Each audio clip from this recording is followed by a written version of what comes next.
میں اچانک سوئی ہوئی تھی، اتانی آتن وانا بین النائم والیقظان، میں سونے اور جاگنے کی کیفیت میں تھی کہ کسی نے آ کے مجھے جھنجھوڑا اور بتایا، هل شعرت انک قد حملت بسید هذه الامہ ونبیہا، اے بی بی آمنہ کیا آپ کو خبر ہے، اندازہ ہے کہ تو اس امت کے سردار اور نبی کے نور سے حاملہ ہو چکی ہے، اور ان کا نور اقدس آپ کے بطن مبارک میں آ گیا۔ فرماتے کہ اس خوشخبری سے مجھے خبر ملی، اور سیرت حلبیہ میں ہے کہ حضرت بی بی آمنہ رضی اللہ تعالیٰ عنہ فرماتی ہیں کہ مجھے اسی طرح کسی نے خبر دی کہ جب وہ پیدا ہو جائے اس پیکر نور کا نام محمد رکھنا، انجیل میں اس کا نام احمد چلا رہا ہے، یہ آسمانی نام ہے، اور زمین والوں کے لیے اس کا نام محمد ہے، اور اس پر اترنے والی کتاب کا نام قرآن ہوگا۔ حضرت آمنہ رضی اللہ تعالیٰ عنہ فرماتی اس طرح بغیر کسی تکلیف کے 9 ماہ گزر گئے، زمانہ بیت گیا، 12 ربیع الاول کی رات آ گئی، وہ شب میلاد مصطفیٰ پہنچی، اچانک انوار و تجلیات بالا کا ورود شروع ہوتا ہے، مکہ کی وادی بکہ نور بننے لگتی ہے۔ حضرت بی بی آمنہ فرماتی ہیں رضی اللہ تعالی عنہا، 12 ربیع الاول کی رات میں نے دیکھا کھجور کی طرح لمبی لمبی قدآور قبیلہ عبد مناف کی عورتوں کی طرح خوبصورت عورتیں نظر آئیں، انہوں نے مجھے اپنے گھیرے میں لے لیا، ان کے چہرے روشن تھے، ایسی خوبصورت بیویاں میں نے کبھی نہ دیکھی تھیں، ایسا محسوس ہوا کہ تولد کا وقت قریب آ گیا ہے۔ ان میں سے ایک خوبصورت خاتون آگے بڑھی، اس نے مجھے کہا آمنہ مجھ سے ٹیک لگا لے، گویا اس نے مجھے اپنی گود میں لے لیا۔ پھر دوسری آگے بڑھی، انہوں نے ایک پاکیزہ لذیذ مشروب پینے کو پیش کیا، وہ دودھ کی طرح سفید تھا، برف کی طرح ٹھنڈا تھا، اور شہد کی طرح میٹھا تھا، وہ میں نے پی لیا۔ دوسری نے کہا آمنہ اور پی لو، میں نے اور پی لیا۔ حضرت آمنہ فرماتی ہیں پھر میں نے سوال کیا کہ آپ کون ہیں؟ ان میں سے ایک بولی میں حضرت آسیہ ہوں، دوسری بولی حضرت مریم۔ یہ باقی عورتیں کون ہیں جو فضاؤں میں کڑی ہیں؟ فرمانے لگی جنت سے حوریں آئی ہیں، آج تیرے گھر نور حق جلوہ گر ہونے والا ہے، آج وہ حسن تمام جس کی خاطر اس کائنات میں حسن بکھیرے گئے ہیں، اس کے استقبال کے لیے ہم جنت کی حوروں کو لے کر آئی ہیں۔ فرماتی میں نے دیکھا کہ گھر بکہ نور بن گیا، نہ صرف گھر بلکہ پوری کائنات نور کے گھیرے میں آ گئی، ہر چیز چاندنی میں نہا گئی، ساکنان عرش بھی حرکت میں آ گئے، ہر شے رقصاں ہو گئی، ہر طرف ایک دھوم مچ گئی کہ ایک نور کا اجالا ہونے والا ہے، ایک نور کا ظہور ہونے والا ہے۔ فرش پر دھوم ہے، عرش پر دھوم ہے، جنت میں دھوم ہے، ملائک میں دھوم ہے، حوران اور قدسیان فلک میں دھوم ہے۔ آواز آنے لگی کہ روشنی عطا کرنے والا، نگاہوں کو بصیرت عطا کرنے والا، گرے ہوئوں کو کمال دینے والا، یتیموں کا سہارا بننے والا، گمراہوں کو ہدایت دینے والا، روتوں کو ہنسانے والا، منگتوں کی جوریاں بھرنے والا، اور ساری کائنات انسانیت کو رشک ملائک کرنے والا ان قریب آنے والا ہے، ان قریب آنے والا ہے۔ ام عثمان حضرت فاطمہ بنت عبداللہ فرماتی میں اس موقع پر حضرت بی بی آمنہ رضی اللہ تعالیٰ عنہ کے پاس موجود تھی جب آقا کی ولادت کا وقت آیا۔ فرماتی ہے میں نے دیکھا، یہ الخصائص الکبریٰ میں امام سیوطی نے روایت کیا، زرقانی میں السیرت حلبیہ میں ائمہ نے روایت کیا، فرماتی میں نے دیکھا کہ کائنات کی ہر شے نور میں ڈوب گئی، گویا پوری دنیا میں ایک نور کا سیلاب آ گیا ہے۔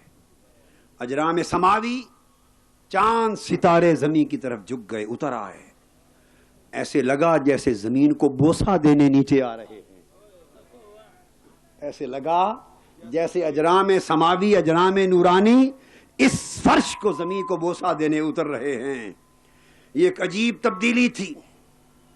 فرماتے ہیں حضرت عثمان بن ابی العاص کہ میں نے اپنی والدہ سے سنا، بنت عبداللہ سے سنا، فاطمہ بنت عبداللہ سے، کہ جب آقا کی ولادت باسعادت کا وقت آیا، میں نے ہر شے کو نور ہی نور پایا، ستارے قریب آتے گئے، حتیٰ کہ میں نے سمجھا کہ شاید اوپر گر نہ پڑیں۔ بس اتنی دیر ہوئی، اچانک حضرت آمنہ رضی اللہ تعالیٰ عنہ کے بطن پاک سے آقا کی ولادت ہوئی، ایک نور نکلا، اس نور کے نکلنے کی دیر تھی، سارا گھر منور ہو گیا، شرق سے غرب تک نور پھیل گیا، اور ہر طرف نور ہی نور دکھانے لگ گئی، اور وہ نور اتنا چمکا کہ بیٹھی تو مکہ کے گھر میں تھی مگر شام کے محلات نظر آنے لگے۔ میں نے کہا حضرت بی بی آمنہ مجھے اس نور کی ضیاء میں شام کے محل دکھائی دے رہے ہیں۔ حضرت آمنہ کی روایت ہے، فرماتی ہیں خدا کی قسم مجھے بھی شام کے محلات نظر آ رہے ہیں۔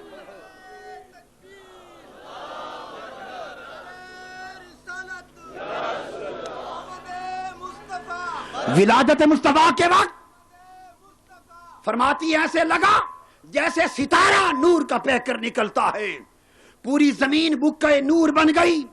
اچانک نگاہ ڈالی تو رب کائنات نے ایک مشرق پر جھنڈا گاڑ دیا تھا، ایک مغرب پر جھنڈا گاڑ دیا تھا، ایک کعبے کی چھت پر جھنڈا گاڑ دیا تھا، کعبے کی چھت پر جھنڈا گاڑ دیا تھا۔ اور پھر اچانک ہم نے دیکھا کہ آقا کی ولادت مبارک کے ساتھ وہ نظر سے اوجھل ہو گئے، ہمارے اوپر کب کبھی طاری ہو گئی، رونگٹے کھڑے ہو گئے، ایک عجیب روب کا سما تھا۔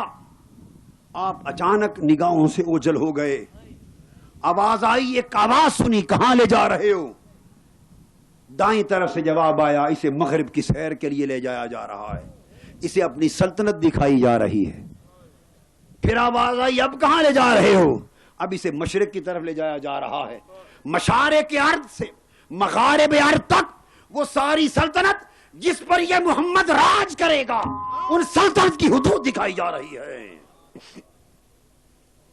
اور فرماتی ہیں حضرت شفا کہ خدا کی قسم ولادت باسعادت کا منظر 40 برس تک میری آنکھوں کے سامنے رہا۔ جب سوچتی تھی وہ منظر یاد آتا تھا، جب آقا نے اعلان نبوت کیا سب سے پہلی میں تھی کہ کلمہ پڑھ کے مسلمان ہو گئی، وہ منظر میں نے دیکھا تھا۔ اس پر فرماتے ہیں کہ میرے والد بہت بڑے متبحر عالم تھے، وہ فرماتے ہیں کہ جب حضور علیہ السلام کی ولادت کا وقت آیا تو اللہ تعالیٰ نے فرشتوں سے فرمایا، فرشتوں سے، یہ خصائص کبریٰ میں امام سیوطی نے اسے بھی روایت کیا، فرمایا آسمانوں اور جنتوں کے سارے دروازے کھول دو۔ ملائکہ جمع ہو گئے، آقا کی ولادت باسعادت میلاد کے وقت فرشتے ایک دوسرے کو مبارکیں دینے لگ گئے۔ امام سیوطی روایت کرتے ہیں کہ اس وقت دنیا کے سارے پہاڑ ولادت مصطفیٰ کے وقت فخر سے بلند ہو گئے، پہاڑوں کی بلندیاں اونچی ہو گئیں، سمندروں میں روانی آ گئی، جو سمندر ٹھہرے ہوئے تھے ان میں تلاطم تموج آ گیا، اور زمین اور اہل زمین ایک دوسرے کو مبارکیں دینے لگے۔ فرشتے نیچے حاضر ہو گئے، شیطان کو 70 زنجیروں میں جکڑ کے الٹا لٹکا دیا گیا، پابند سلاسل کر دیا گیا، سورج کو نور کی شعاعیں بڑھا دی گئی، اور 70,000 فرشتے اور حوریں حضرت آمنہ کے گھر کے اوپر فضاؤں میں مبارکوں کے لیے آ گئے۔ 70,000 حوریں آ گئیں، قطار اندر قطار آقا کا استقبال کرنے لگیں۔ مبارکبادی نہ صرف فرش پہ ہوئی بلکہ عرش پہ ہوئی۔ ادھر ولادت مصطفیٰ ہوئی، آسمانوں پر رب کائنات نے نور کا ایک ستون نیا تعمیر کیا. جیسے آپ نشانی بناتے ہیں نا، یہ مینار پاکستان، یہ یادگار پاکستان کہا جاتا ہے. کیا؟ یعنی یہ پاکستان کی قیام کی یادگار ہے، مینار پاکستان. الخصائص الکبریٰ کی روایت میں ہے، جس رات آقا کی جس صبح ولادت ہوئی، اللہ پاک نے آسمانوں پر ایک مینار مصطفیٰ تعمیر کیا، ایک نورانی مینار تعمیر کیا. وہ حضور کی ولادت کی یادگار تھا. اور جس رات آپ معراج پر گئے، آپ کو دکھایا گیا، پیارے یہ مینار مصطفیٰ ہے جو آپ کی ولادت کی رات تعمیر کیا گیا تھا. ادھر ولادت ہوئی، پتھر کے بت اونٹے گر گئے، لات عزا منات سب نیچے تھر تھرا کے گر گئے، اور کئی دن تک کعبہ کے اندر سے آواز آتی رہی، کعبہ کے در و دیوار سے آواز آتی رہی کہ اب مجھے اجاڑنے والوں سن لو، مجھے آباد کرنے والا پھر آ گیا. اب لوگ پلٹ کر میری زیارت کو آئیں گے، اب پھر میرا طواف ہوگا، اب سچے رب کی عبادت ہوگی، اب جاہلیت کی نجاستوں سے مجھے پاک کیا جائے گا. ارے عزا، یہ کعبے کی دیواروں سے آواز آتی رہی، عزا حبل لات و منات، تمہاری موت کا وقت آ گیا. کعبے کی دیواریں آواز دیتی رہیں. ادھر مکہ شہر میں قریشیوں کے گھر کا ہر جانور بول اٹھا کہ کعبۃ اللہ کی قسم، آقا دو جہاں کی ولادت ہو گئی. اور یہ سب کچھ وہ لوگ جنہیں یہ ساری روایتیں، یہ ساری حدیثیں اور یہ سارے تذکرے موضوع، باطل یا ضعیف نظر آتے ہیں، ان کا نشتر تحقیق ان پر چلتا ہے. میں یہ سمجھتا ہوں کہ بات یہاں روایت کی نہیں، بات فکر کی ہے. انہوں نے آقا کی عظمت اور محبت کا پہلو دین میں سمجھا ہی نہیں. وہ سمجھتے ہیں کہ یہ سب کچھ نہیں ہو سکتا، یہ سب کچھ نہیں ہو سکتا. قرآن گواہ ہے کہ انبیاء کی آمد پر معجزات کا ظہور ہوتا ہے. اگر نبی کی ولادت اور بعثت کے بعد خوارق کی عادت کا ظہور ہوتا ہے تو نبی کی ولادت پر ان کے ظہور میں اللہ کی قدرت کے لیے کیا شے مانے، کیا شے مانے.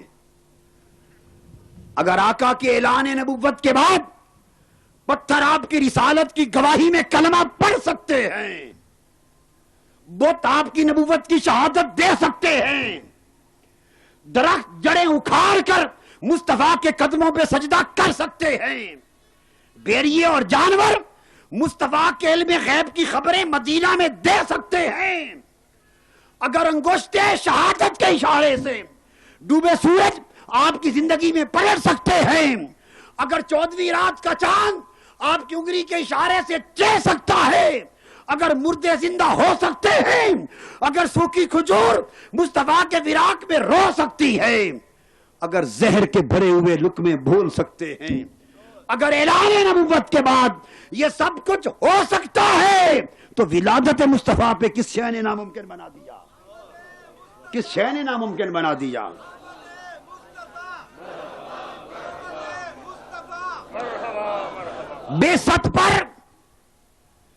بعثت پر ان خوارق کا ظہور بھی قدرت خدا تھی تاکہ مصطفیٰ کی سچائی کا ڈنکا بجایا جائے. ولادت پر ان خوارق کا ظہور بھی قدرت خدا تھی تاکہ اس کی سچائی کا ڈنکا بجایا جائے. اور ایسا ہوتا ہے جب دنیاوی بادشاہ آتے ہیں تو آپ چراغاں نہیں کرتے، ویرانوں کو نہیں سجاتے. ابھی 14 اگست آیا، پورا پاکستان بکہ نور بن گیا. آج مجھے دکھ ہوا دیکھ کر، کاش پاکستانیوں تمہیں آمد مصطفیٰ کی نعمت کی قدر ہوتی. ہائے ہائے، یہ زمانہ مادیت زدہ ہو گیا. اس زمانے نے لوگوں کے سینوں سے عشق کے چراغ بجھا ڈالے، مصطفیٰ کی محبت و ادب کی نسبت کی ڈوریاں کاٹ ڈالی. یہ پاکستان جس جیسے کروڑوں پاکستان